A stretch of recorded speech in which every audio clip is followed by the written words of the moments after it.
The Gospel of John, chapter 13. It was just before the Passover festival. Jesus knew that the hour had come for him to leave this world and go to the Father. Having loved his own who were in the world, he loved them to the end. The evening meal was in progress, and the devil had already prompted Judas, the son of Simon Iscariot, to betray Jesus. Jesus knew that the Father had put all things under his power, and that he had come from God and was returning to God. So he got up from the meal, took off his outer clothing, and wrapped a towel around his waist. After that, he poured water into a basin and began to wash his disciples' feet, drying them with the towel that was wrapped around him. He came to Simon Peter, who said to him, "Lord, are you going to wash my feet?" Jesus replied, "You do not realize now what I am doing, but later you will understand." "No," said Peter, "you shall never wash my feet." Jesus answered, "Unless I wash you, you have no part with me." "Then, Lord," Simon Peter replied, "not just my feet, but my hands and my head as well." Jesus answered, "Those who have had a bath need only to wash their feet. Their whole body is clean, and you are clean, though not every one of you." For he knew who was going to betray him, and that was why he said not everyone was clean. When he had finished washing their feet, he put on his clothes and returned to his place. "Do you understand what I have done for you?" he asked them. "You call me teacher and Lord, and rightly so, for that is what I am. Now that I, your Lord and teacher, have washed your feet, you also should wash one another's feet. I have set you an example that you should do as I have done for you.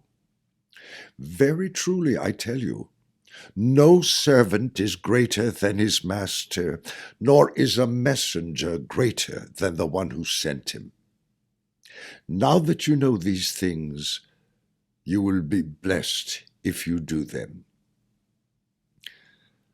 I am not referring to all of you. I know those I have chosen, but this is to fulfill this passage of Scripture. He who shared my bread has turned against me. I am telling you now before it happens, so that when it does happen, you will believe that I am who I am. Very truly I tell you, whoever accepts anyone I send accepts me, and whoever accepts me accepts the one who sent me." After he had said this, Jesus was troubled in spirit and testified,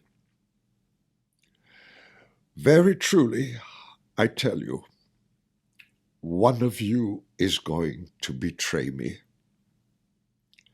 His disciples stared at one another, at a loss to know which of them he meant. One of them, the disciple whom Jesus loved, was reclining next to him. Simon Peter motioned to this disciple and said, "Ask him which one he means." Leaning back against Jesus, he asked him, "Lord, who is it?" Jesus answered, "It is the one to whom I will give this piece of bread when I have dipped it in the dish."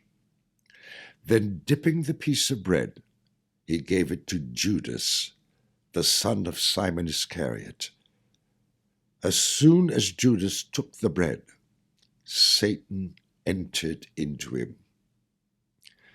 So Jesus told him, "What you are about to do, do quickly." But no one at the meal understood why Jesus said this to him. Since Judas had charge of the money, some thought Jesus was telling him to buy what was needed for the festival or to give something to the poor. As soon as Judas had taken the bread, he went out, and it was night.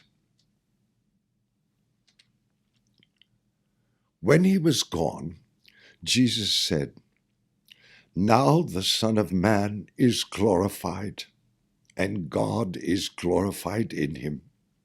If God is glorified in him, God will glorify the Son in himself, and will glorify him at once.